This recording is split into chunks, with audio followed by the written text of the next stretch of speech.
ya diterima oleh AKBP BIN ini cuma 140 juta. Katanya dalam 2 kali, satu 100, satu 40. Terus AKBP GO itu diduga 550. Kemudian ada 100 lagi itu AKPZ apa AKPM nih ya. 100 ya. Jadi sekitar tidak di bawah ini. Si pihak tersangka mengeluarkan uang 17,1. 5 transaksi nih. 500, 500, 600 dikirim dari rekeningnya Arif Nugroho pakai M-Banking. 1 M dikirim ke ini HSBC-nya pengacara yang katanya buat polisi. 1 M dikirim oleh istrinya Arif Nugroho, 1,5 M oleh ibunya Arif Nugroho. Kalau polisi tidak menindak anggotanya dengan pidana, masyarakat juga jangan mau diperiksa polisi. Pecat yang nakal, pidanakan.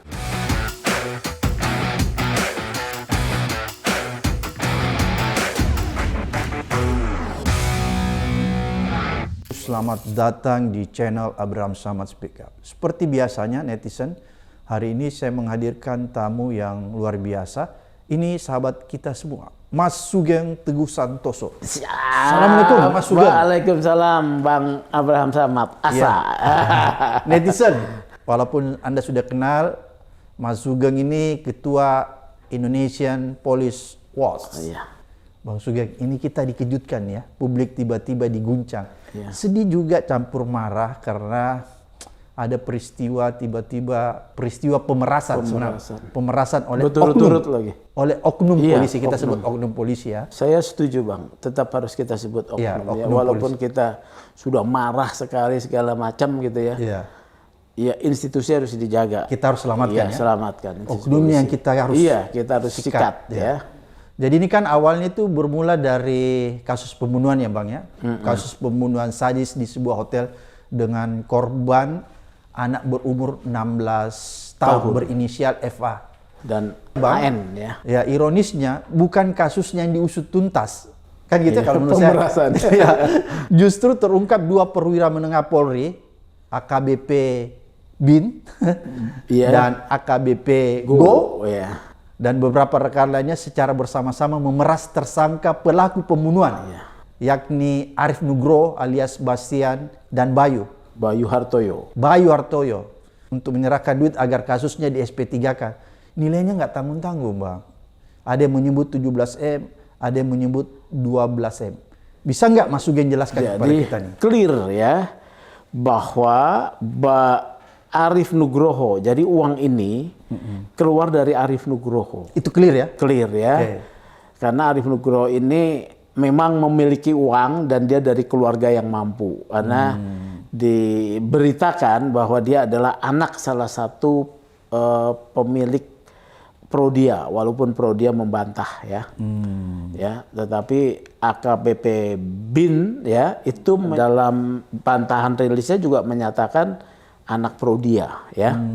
Jadi clear ya, Arif ini anak seorang pemilik Prodia. Ya. Salah satu ya.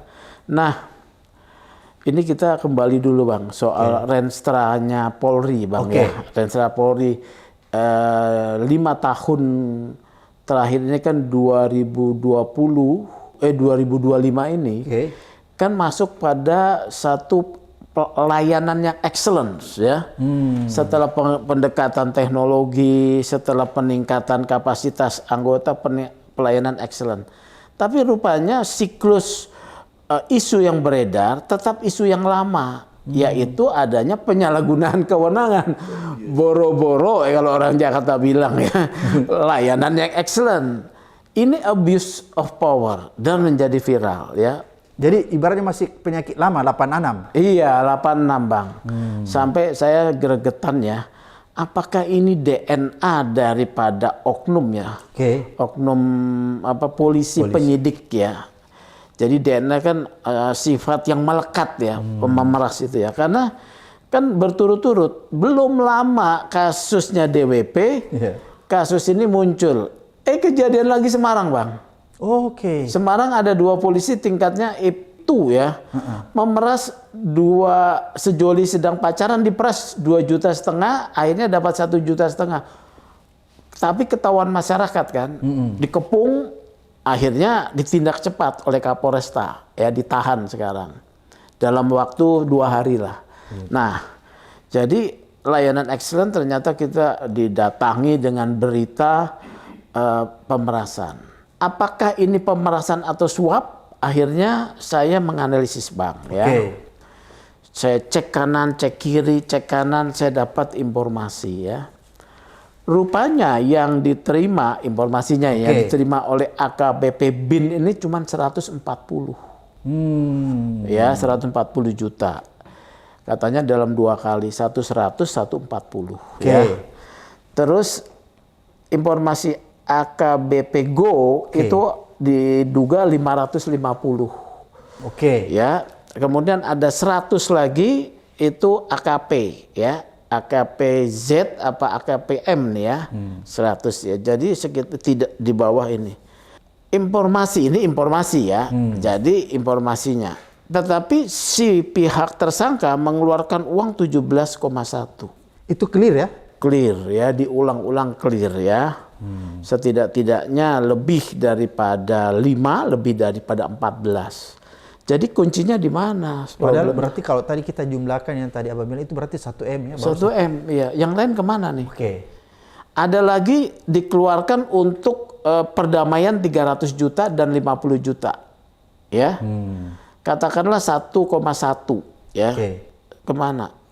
Kalau saya lihat dari rangkaian gugatan ya yang dibuat oleh Arief Nugroho dan Bayu Hartoyo kepada 6 pihak ya. 4 polisi, 2 pengacara dan 1 turut tergugat. Ini inisiatif terlihat dari pengacara, Bang. Oh, jadi dulu. Ini kejadian suap menyuap yang melibatkan oknum polisi, ini diperantarai oleh pengacara. Ada pengacara menjadi perantara. Kan ini tersangka ditahan ya. Tentu polisi tidak berbicara langsung ke tersangka ya. Satu dia tahu ada aturan kode etik ya. Ya mungkin tahu tidak boleh ini. Nah, kemudian ada wilayah yang abu-abu yaitu pengacara nih. Pengacara ini yang saya duga memainkan 2 sisi. Bicara sama kliennya, bicaranya polisi minta ya. Bicara sama polisi duitnya ada cuman segini. Gitu loh. Oh, jadi berarti mungkin dia minta sama kliennya 17M. Iya, bertahap lah ya. Jadi kalau yang tunai ya, tunai yang sudah saya dapat informasi ada 5 transaksi ya. 5 kali. 5 transaksi nih. 500, 500, 600 dikirim dari rekeningnya Arief Nugroho pakai M-Banking. Ya. 1M dikirim oleh itu kemana tuh? Dari Arief Nugroho ke ini HSBC-nya pengacara. Oh, ke rekeningnya pengacara iya, dulu. yang katanya buat polisi. Nah, ya. 1M dikirim oleh istrinya Arief Nugroho. 1,5M oleh ibunya Arief Nugroho. Ya. Kemana tuh? Ke semua ke rekening pengacara. Semua transit di rekening pengacara. Tidak ada yang ke rekening AKBP B ataupun AKPZ ataupun AKBP Go. Tidak ada yang langsung ya? Tidak ada. Mana mau mereka terima transfer ya. Tunai. Jadi bawa tentengan gitu kan. Nah, kemudian menjual mobil juga. Dari konstruksi gugatan yang berinisiatif dan agak maksa juga adalah pengacaranya yang namanya EDH. Ya, pengacara EDH. Pengacaranya Arief ya? Arief yang pertama ya. Itu harganya Lamborghini itu sekitar 6M. Tapi dijual 3,5M ya. 3,5M katanya. Untuk memenuhi permintaan 17M. Iya, katanya juga. Jadi dari rangkaian ini dan ada juga pengeluaran-pengeluaran lain. Oh, ada lagi. Kasus ini kan di selatan itu 2 LP, Bang. 1179 untuk kekerasan terhadap perempuan di bawah umur ya, dan juga karena dicekoki narkoba terkait korban Anissa 1179 LP-nya. Ini sudah naik tahap 2. Sudah penyerahan tahap 2. Yang satu adalah 1181 kasus matinya Firsa. Ya. Kasus matinya Firsa. Ini juga mati dengan 338 atau 359 ya. Nah, ada lagi kasus senjata. Jadi berarti ada 3 kasus. Ada lagi kasus senjata yang tidak ditangani oleh Polres. Ini yang saya belum dapat informasi. Ini di selatan semua Bang ya? 2 di selatan, kalau 1 tidak ditangani Polres berarti di Polda nih Bang. Jadi ada kasus senjata dan kepemilikan narkoba. Oke. Nah ini yang belum jelas. Apakah perkara ini sudah dihentikan atau masih berproses? Apakah di sana ada permainan uang? Ini yang belum jelas, ya. Tapi dari postur 17,1 M, apakah ada juga untuk mengurus kasus senjata? Oleh karena itu sangat penting sekali advokat EDH ini diperiksa, ya. Karena kemarin saya dapat informasi bahwa minggu lalu hari Rabu harusnya dia diperiksa, dia tidak hadir. Dimintai keterangan oleh Paminal Polda. Ini advokat ya? Advokat ini tidak hadir ya karena memang Paminal Polda tidak punya upaya paksa kan karena ini pemeriksaan etik ya. Nah, sekarang dia dilaporkan oleh pengacaranya Arief Nugroho yang baru dengan LP nomor 612 kasus 372, 374, 378 dan TPPU. Gitu ya. Nah ini dia dilaporkan nih. Dari sinilah baru nanti terbongkar. Apa yang mau saya katakan? Ini lengkap sudah ya rusaknya hukum kita. Advokat yang brengsek, ya. Ditambah aparat yang brengsek. Brengsek ketemu brengsek jadi mafia nih. Ya. Jadi makanlah si Arief duitnya. Tapi ini menjadi cilaka. Ya, menjadi terbongkar karena kasusnya ini oleh Kapolres diminta untuk dilanjutkan. Dan Kapolres diisukan kan terima uang juga. Nah, saya ditanya, Kapolres, saya tidak yakin Kapolres terima karena dia yang dorong. Dia yang dorong untuk tidak di SP3 Tidak, iya, karena kan mangkrak dari bulan Mei sampai Agustus. Setelah adanya perdamaian tanggal 2 Mei dan 7 Mei, yaitu dibayar 300 tuh orang tuanya Firsa yang meninggal dikasih kompensasi 300. Sebanyak jabatan. Iya, dan mencabut laporan dan juga orang tua Anissa dikasih 50 karena Anissa kan tidak mati. Ini juga anggota masyarakat kecil ya. Bang, ini apa sih masalahnya ini sampai kalau kita lihat yang sebenarnya ini kenapa Arief ini melakukan pembunuhan? Arief ini kalau saya lihat ya dengan terhadap temannya Firsa. ini ya hidung belang ya. Hidung dia tidak sebetulnya kalau saya lihat sengaja dengan Dengan niat. berkesadaran penuh ya tidak. Tapi dalam teori kesengajaan patut menduga bahwa mencekokkan narkoba Ke Firsa. pada Firsa overdosis bisa mati. Bisa ya. Makanya di pasalnya kan 338 dan 359. Mereka kan mau melakukan ya menikmati hubungan terlarang itu dengan supaya apa ya? Sensasional ya. Jadi dikasih. Nah, siapa Arief dan Hartoyo ya. Yang akibatnya mati ini ya. Jadi tergantunglah nanti ahli bisa menilai dari kesengajaannya atau karena kelalaiannya maka akibatkan mati, ya. Nah, di sini kan yang bukan substansi kasusnya sebetulnya, tetapi bagaimana polisi memanfaatkan situasi, ya, bersama pengacara ini untuk mengelola kasus demi keuntungan masing-masing, ya. Si pengacara yang lebih besar, polisinya sial, dapatnya kecil, ya.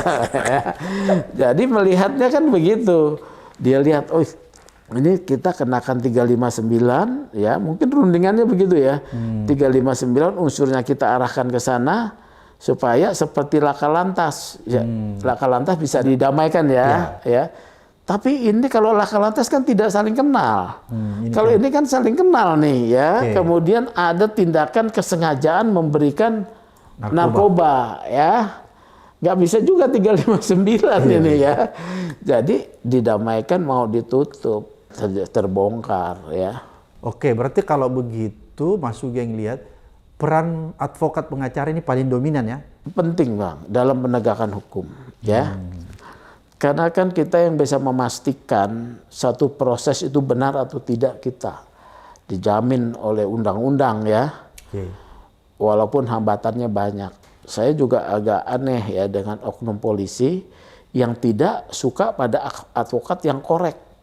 Ya kan saya bingung. Iya, iya. Karena kalau dia kembali kepada tugas menegakkan hukum dan keadilan polisi kan harusnya senang ada advokat yang korek ya, sikapnya kritis ya. Kan membantu dia menegakkan aturan. Oke. Kalau ada polisi yang tidak suka pada sikap advokat yang kritis, itu tanda-tanda dia nggak benar.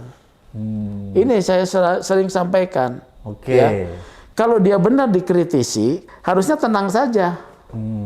Nggak ada alasan mengkritisi. Ya. Kau boleh lapor kemana aja, saya benar. Ya, ya. Karena kan sedang menjalankan tugas ya. Tapi kalau dia kemudian nggak terima, ini ada yang nggak benar nih. Karena abang saya juga kita sering dikritik orang segala macam. Ya kalau nggak benar ngapain sih? Gua pusing gitu Iya, kan? benar, Iya benar, kan? iya. Karena kita percaya pada pilihan sikap bertindak yang bisa dipertanggungjawabkan. Ini terjadi. Makanya saya ingatkan, advokat itu sebenarnya lubang dimulai permainan nakal itu di advokat. Mafia peradilan. Mafia peradilan. Saya bahkan ada di satu grup ya. Ya. Satu grup nih. Satu grup WA. Satu grup WA ya. Ada diskusi ya. Ini kita boleh diskusi dikit Iya, ya. nggak apa-apa. Ada advokat yang setuju membentuk, ini sikap saya ya Bang ya, nggak perlu harus semua orang sama, membentuk badan hukum PT untuk jasa advokat. Ya, saya tidak setuju Bang. Karena PT itu adalah entitas bisnis. Iya. Advokat bukan entitas bisnis. Bukan murni bisnis. Bukan murni bisnis. Iya. Bahkan harus berat kepada profesi hukum menegakkan kebenaran, keadilan, dan juga hukum. Iya. Ya. Jadi bukan entitas bisnis, boleh bentuk firma hukum, Ya. ya atas nama ya. Oke. Firma hukum boleh dong, ya. Tapi kalau PT ini sudah menyimpang dari jiwa advokat. Kalau sudah berpikir bisnis, maka yang dicari adalah duit, Bang. Profit oriented. Profit oriented, ngatur-ngatur perkara. Jasa hukumnya Rp10, dia bisa mengutip Rp100. Gampangnya jasa 10, ngutipnya 100. Dikalikan kalau miliar 100 miliar. Jasanya 10 atau 1 miliar ngutipnya 10 M. Kasih polisinya berapa? Kasih hakimnya berapa? Nah ini kan yang memulai advokat. Kalau saya nggak percaya polisi yang tidak kenal pada advokat dia minta uang. Dia hanya akan mempersulit. Ya. Modusnya begitu. Modusnya dipersulit, periksa sampai tengah malam, begitu kan? Kayak advokatnya nego. Iya nego, Oke. gitu. Kalau saya, ya dia kan akan menggunakan waktu 24 jam kan, ya kan begitu. Kita pesankan sama klien kita, kau tahan mental, ya kalau kau memang berani menghadapi. Kalau enggak, kau diperlakukan ini kita teriak. Begitu, ini harus dilatih advokat-advokat kita ini. Oke, Ya. Bang Sugeng, ini kan menarik nih bahwa sebenarnya intinya ada tawar-menawar nih tentang Iya. SP3. Sebenarnya itu intinya Iya. ya, sehingga terjadi penyuapan atau pemerasan kayak apa namanya. Tapi kan kalau kita lihat ini Bang Sugeng, itu AKBP BIN, Ya. AKBP GO, dan yang lainnya, ini kan cuman seolah-olah akan diperiksa di Dewan Etik ya, Majelis Etik ya. Ya, Ya. diperiksa ya. Ya akan diperiksa. Tapi saya tidak melihat bahwa ada upaya untuk mengajukan oknum polisi ini kepada proses hukum pidananya. Padahal kan mereka melakukan tindak pidana loh. Kalau menurut Mas Sugeng itu gimana sih sebenarnya? Jadi kalau mau bicara itu lebih baik kita bicara DWP, Bang. Oke. Itu sudah selesai kan? Oke. Ya, udah selesai. Oke. Pemerasan terhadap DWP itu masif loh, ya. Tetapi sekarang sidang etik ada 4 atau 5 yang dipecat, yang lain demosi ya dari 35 orang itu ya 4. Tertinggi adalah pangkat kombes. Sejauh ini belum ada pernyataan dari pihak pimpinan Polri atau Mabes Polri bahwa mereka akan dipidanakan. Bahkan saya mendengar dan juga sudah disampaikan uang yang hasil pemerasan itu dikembalikan ke korban di Malaysia. Jadi ada satu tim ke sana mengembalikan uang itu, dikembalikan. Ya, ini kan sama. Kalau ini pemerasan, kalau ini kalau ini suap ya, kalau ini saya lebih cenderung suap ya. Jadi yang sudah jelas saja belum ada. Tapi setelah ditekan Kompolnas, saya juga bicara, saya mendengar bahwa mereka baru akan dipidanakan setelah selesai sidang etik banding. Mereka masih banding. Oke, kita tunggu ya. Yang ini kan belum sidang nih. Belum sidang etik. Belum sidang etik. Mungkin kalau nggak minggu ini atau minggu depan ya. Dan mereka punya hak banding 30 hari. Akan diputus. Kalau misalnya putusannya adalah PTDH ya, harus diproses pidana. Saya mendengar Kapolda akan menyatakan memproses pidana. Oke. Ini ada 3 orang ya Bang ya, yang sekarang mau diproses etik. Ada 4. Sudah 4. Jadi AKBP BIN, AKBP GO, AKP Z, udah 5. AKP ND, AKP M. 5 sudah 5 orang. Jadi kelima orang ini menurut kacamata IPW ini, Mas Sugeng, memang orang yang pantas diajukan. Kalau menurut etik. saya ya sidang etik sudah pasti ya. Kalau yang pidana ini kan G dan B ya, itu kan menerima ya. Kemudian Z ya. Kalau ND dan M ini saya belum detail tahunya ya. Jadi 3 ini sudah ada informasi menerima uang. Jadi 3 ini menurut Mas Sugeng pantas juga dipidana kalau sudah ada putusan etiknya. Etik, ya, dari pidana.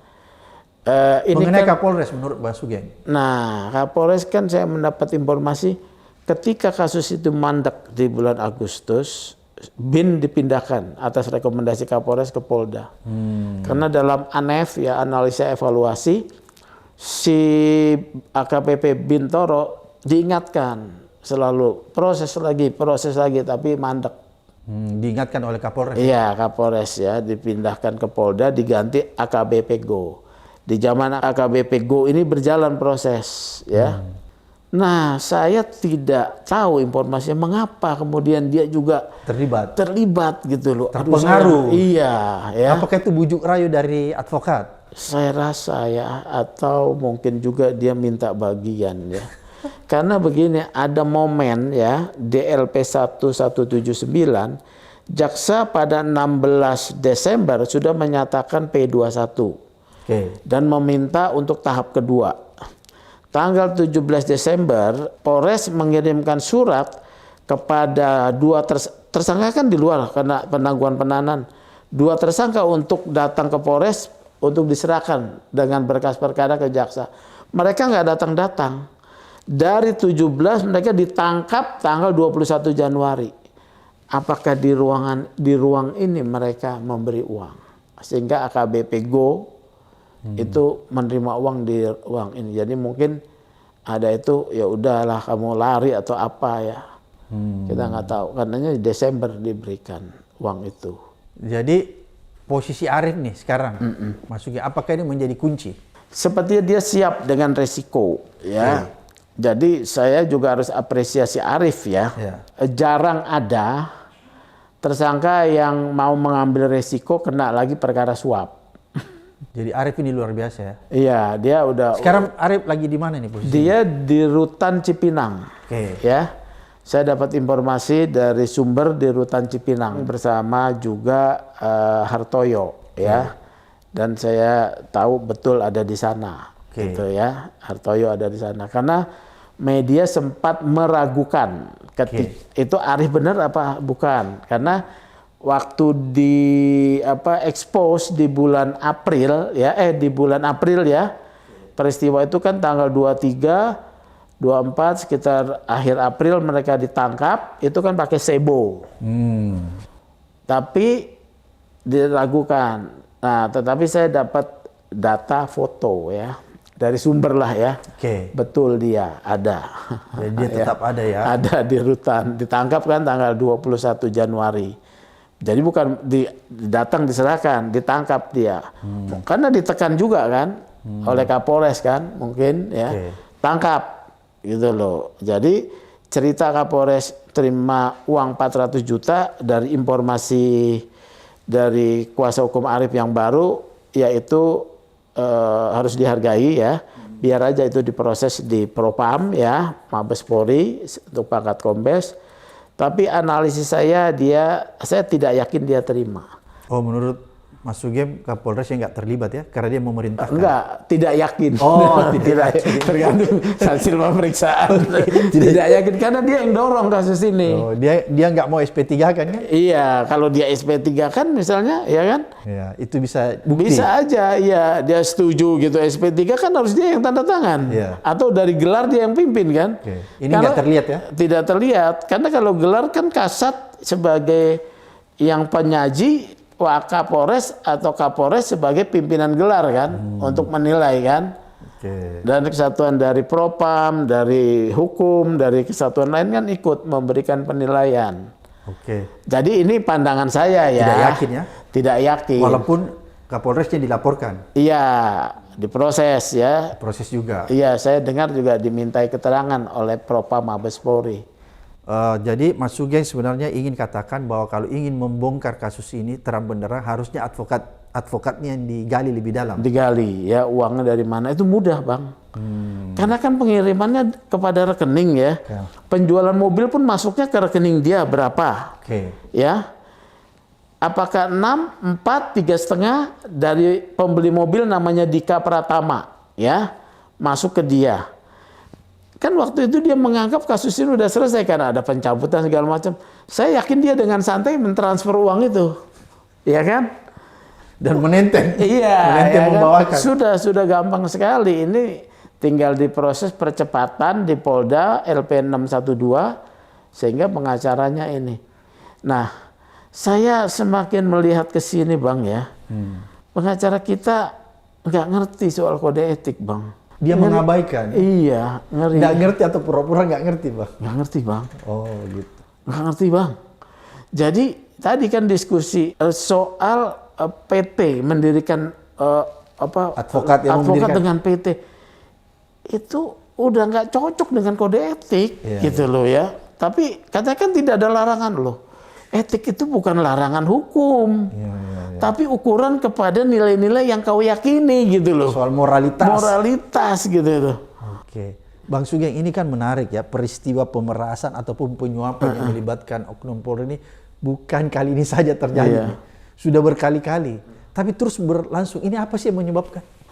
Saya tambahkan dikit ya. Ini akan menjadi lebih menarik kalau hasil pemeriksaan Propam ya. Oke. Benar Pak Kapolresnya nerima. Waduh, ini jadi sistematis.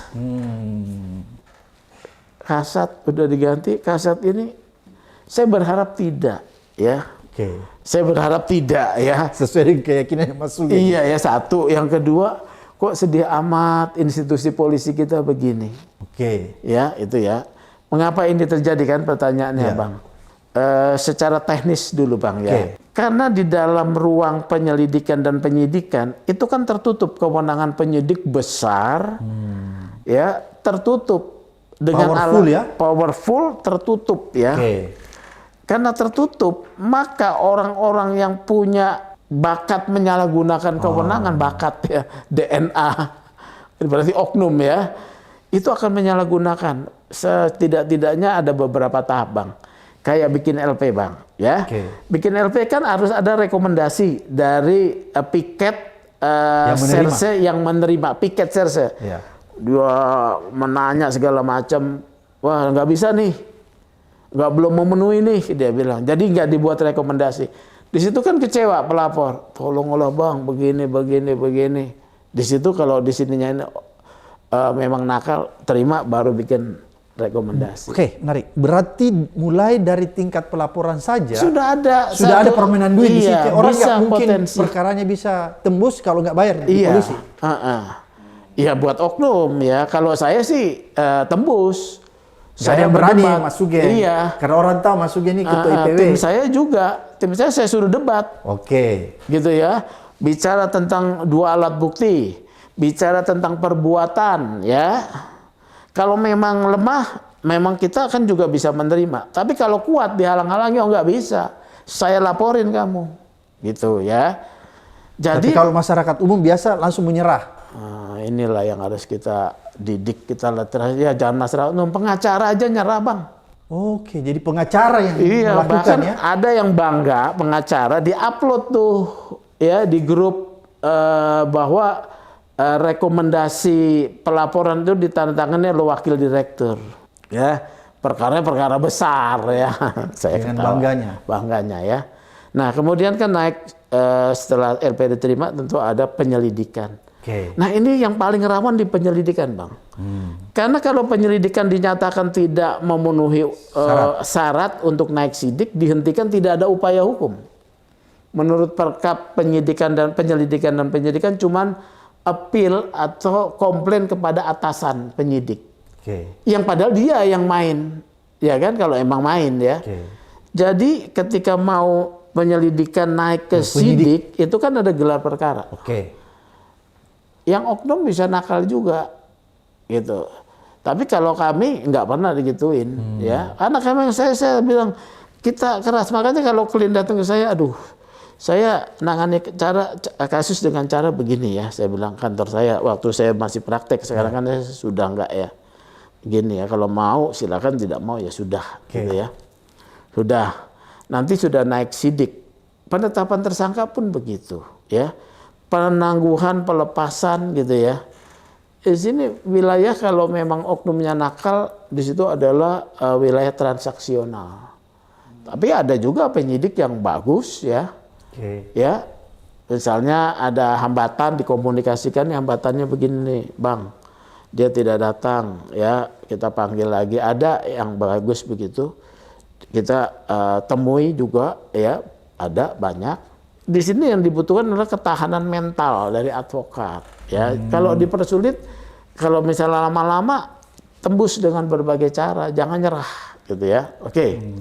Nah itu dari sisi teknis. Mengapa? Sekarang pertanyaan mengapa? Kalau dalam teoritisnya kan berarti ada program namanya reformasi kulturalnya belum berhasil. Di kepolisian. Iya, ya. Bahkan reformasi kultural itu dari dulu TNI, dulu di bawahnya TNI, pendekatan kekerasan, arogansi, kewenangan, ya, itu sekarang belum tuntas, ya.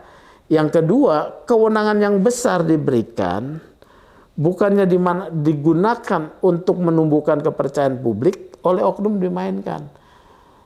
Sekarang ini, kalau yang jelek-jelek sebetulnya cuma dihitung jari tangan dan jari kaki loh Bang. Sementara anggota Polri itu 460.000.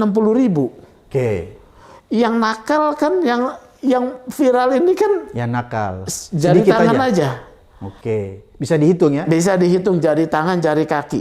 Ya, yang sedang terbaru ya. Oke. Ya, jari tangan, jari kaki lah. Tapi kan itu menyerang kepada institusi. Ya, mengeneralisir institusi. Oleh karena itu saya tetap bilang ini oknumnya. Tetapi itu tidak bisa diabaikan. Oleh karena itu kemudian kan apa yang harus dilakukan? Kalau menurut saya pelanggaran tidak akan pernah bisa dihapus. Ini prinsip nih. Ya, pelanggaran akan selalu terjadi, Bang. Kenapa? Ya ini memang dunia. Dikotomi hitam putih benar baik selalu ada. Oh, yang penting adalah ada sistem yang kemudian bisa menangani dan menata kelola pelanggaran tersebut. Sistemnya itu internal propam, ya. Pimpinan tegas keras, udah itu aja. Tegas keras ya. Iya, di Semarang pelanggar. nih kemarin nih 2 orang polisi memeras remaja sedang pacaran. Diminta 2,5 juta, setelah digerebek, diprotes, dipulangin 1 juta, 1,5 juta. Dikeroyok sama warga, akhirnya ketahuan, ditangkap. Langsung tangkap. Polisi ditangkap. Iya. Dengan cepat begitu, itu bisa menumbuhkan, oh berarti oknum polisi juga ditindak. Kalau misalnya tidak ditindak, ini bisa yang namanya selain ketidakpercayaan, namanya perlawanan sosial, obedience, ya, social obedience, menolak. Saya tidak mau diperiksa polisi kalau tidak dipidana nih polisi-polisi ini. Karena polisi pidana dulu. Kalau saya mau diperiksa pelanggaran saya apa, kamu pidanakan dulu tuh polisi-polisi. yang memeras tuh di DWP, yang memeras yang ini. Jadi bisa kita Pembangkangan, sampai kita pembangkangan sosial. Pembangkangan sosial. Kita bisa pada masyarakat kalau polisi tidak menindak anggotanya dengan pidana, masyarakat juga jangan mau diperiksa polisi. Melakukan pembangkangan sosial. Iya, kan berbalik kan, ya, pembangkangan sosial nih, ya. Ini yang harusnya dijaga oleh institusi polisi, bahaya ini. Sekarang kan baru tahap ketidakpercayaan publik. Karena dari survei Kompas, dari beberapa institusi polisi dapat 65,7. Memang kalau nilai 65 lulus, Bang. Tapi kalau dibandingkan dengan institusi lain, tertinggi TNI 90. Kedua kemudian Kejaksaan. Ketiga kemudian BPK, Pak, ya. Di atas polisi DPR, Bang. Ya. DPR, Bang.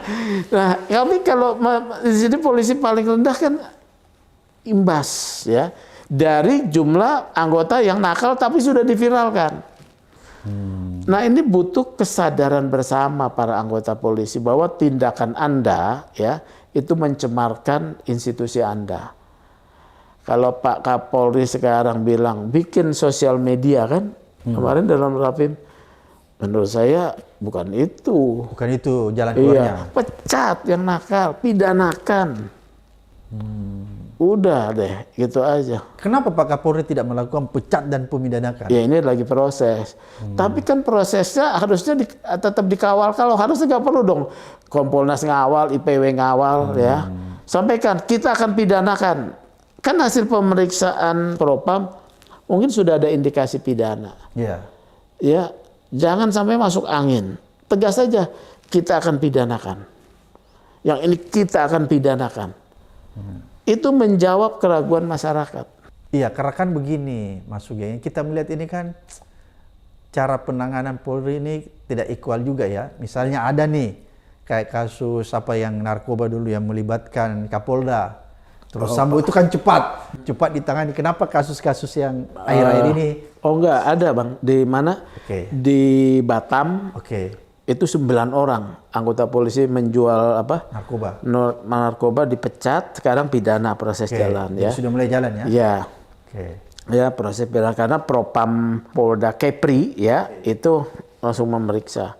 Tapi transparansi nih yang penting, ya. Supaya bisa dikawal. Supaya bisa dikawal, masyarakat percaya transparansi. Makanya jargon prediktif kan salah satunya transparansi, ya. Itu aja yang diwujudkan. Kami akan tindak. Ya kan hukum harus hati-hati. Tapi begini, ya.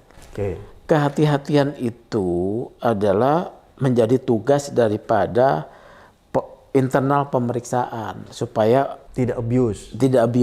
Tetapi kepada publik perlu ketegasan sikap pidana, gitu. Jadi kepada supaya publik, jangan dijelaskan soal proses. Publik itu nggak perlu dijelaskan proses. Tapi ketegasan. Iya, pidana. Gitu loh. Oh, udah selesai. Ini yang tidak dilakukan pihak Polri sekarang. Iya. Apakah menurut Mas Sugeng dengan adanya kasus AKBP Go, BIN, ini akan semakin mencoreng institusi Polri? Ini menjadi perhatian masyarakat, Bos. Ini gampang, caranya gampang, Bang. Ternyata tonnya masih tinggi nih berita ini, ya. Saya juga bingung, padahal kami mengangkat biasa-biasa aja sebagai tugas pengawasan IPW, biasa aja. Oh, kok ternyata wawancara banyak benar, termasuk dengan Abang nih, ya. Jadi saya melihat mengapa juga, apakah ini sedang diarahkan oleh algoritma untuk nutupin kasus yang di mana? Pik. Tapi enggak lah, ya. Ini mungkin lagi menarik, ya. Jadi pik. Ini sebetulnya buat saya kasus biasa saja, ya. Biasa saja dalam institusi itu bahwa akan ada pelanggaran.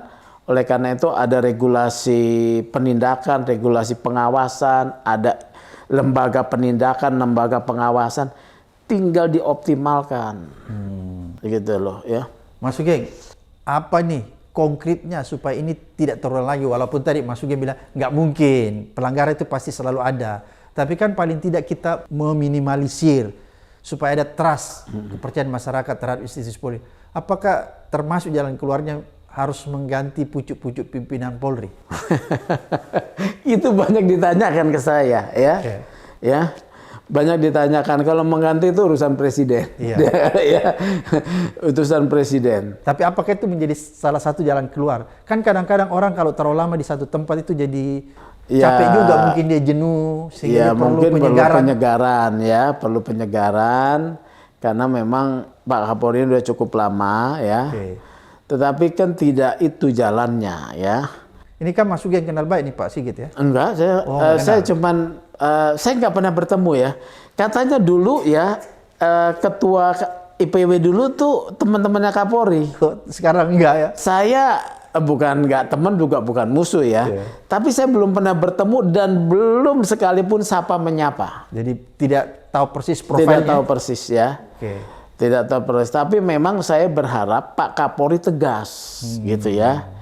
Udah dipecat aja, gitu loh, ya. Oke. Katakanlah ada kesalahan, ya. Oke. Ada kesalahan keputusan misalnya dipidanakan aja. Kan proses pidana ini juga memberi ruang kepada anggotanya membela diri. Oh, benar. Iya dong, bukan dipidana langsung vonis kan. Ada proses. Pernyataan politik itu penting, ya. Karena mewakili institusi. Sudah pidanakan. Dipidana, ya, prosesnya. Kan dia membela diri berdasarkan di negara hukum. Oh, saya nggak salah. Oh, silakan bela diri. Terbuka untuk Terbuka, iya. Gitu loh, ya. Kenapa sih nggak mau begitu, ya? Ya. Jadi udah, kalau pecat kan sudah. Oke. Ya, yang ini DWP, kalau yang ini kan belum sidang, Oke. ya. Jadi ya menurut saya tadi pertanyaannya, sudah ada instrumen aturan, sudah ada alat kerja, ya. Tinggal kemudian optimal dengan ketegasan dan sikap keras. Gitu. Oke. Gitu. Berarti- Dan juga keteladanan, Bang. Ini menarik kata Keteladanan. keteladanan. Berarti kalau keteladanan perlu pemimpin yang bisa diteladani. Iya, Bang, keteladanan gitu. Jadi kalau anak buah berbuat Pada di bawah setiap- berarti ada masalah yang di atas. Iya, iya dong. Oke. Dia berani melakukan begitu kan, mungkin dia nanti saya diselamatkan kok. Sana Berarti- saya sudah Nyetor. sudah stop, ya. Jadi ya itu kan yang bercerita di luar, ya. Saya sih nggak pernah melihat orang nyetor, ya. Cuman cerita di luar katanya, ya. Ini Tapi suara-suara kita juga burungnya. pernah juga membongkar kan 2 kasus. Oke. Satu penerimaan IPPS Semarang, ya. Ada setoran uang, yang satu lagi soal Stukpa Polri, ya, yang kemudian diminta uang gitu, ya, dalam pendidikan, sudah pendidikan, ya. Jadi saya berharap, ya, polisi ini sekarang sebetulnya dalam kondisi yang sangat berat, Bang. Karena ada 2 RUU yang mengancam kewenangan Polri. Ini harusnya menjadi perhatian semua anggota Polri. Kalau tidak salah RUU Kamnas. TNI akan comeback. Intinya begitu, ya. Kemudian RUU Kejaksaan. Dominus litis, ya, jaksa sebagai pengendali perkara akan main. Nah, polisi nggak kebagian. Ini harus jadinya kesadaran bersama gitu loh. Ya, kita kan dulu aktivis, ya, menolak keras polisi di bawah TNI, ya. Saya menolak keras, ya. Kalau di bawah kementerian, nah malah nanti abuse-nya lebih besar, Karena ya. menteri dari Menteri Parpol. Parpol, ya. Tetapi anugerah reformasi ini kok disia-siakan Oleh gitu. polisi. Iya. Seakan-akan mereka menyatakan Polri itu urusan kami loh, nggak bisa. Polri itu punya bangsa dan negara. Kami rakyat yang punya. Kamu hanya mendapat mandat menjalankan tugas. Termasuk para jenderal-jenderal. Gitu loh, urusan polisi urusan kami gitu Urusan loh. rakyat, ya? Iya. Rakyat yang membayar mereka. Iya, makanya saya kan menjalankan tugas IPW nih. Iya, Ya, begitulah, Bang, ya. Tidak ada lagi, saya berharap tekanan yang besar ini, ya, bisa diatasi. Ya, bisa diatasi dan introspeksi lah, ya. Setiap insan Polri jaga kepercayaan publik supaya tidak berbalik ke mereka kalau presidennya bilang, oh ya udahlah, gimana coba? RUU ya sudah TNI di bawah TNI atau apa, wah repot. Kita juga yang repot sipil ya kan. Oke. Luar biasa netizen apa yang disampaikan Mas Sugeng, mudah-mudahan mencerahkan Mas ya. Mengedukasi dan sekaligus menuntun rakyat nih supaya dia berani tetap mengkritisi tentang proses penegakan hukum yang terjadi di aparat penegak hukum, agar supaya penegakan hukum bisa berjalan sebagaimana mestinya. Sampai ketemu di episode berikutnya di Abraham Samad Speak Up.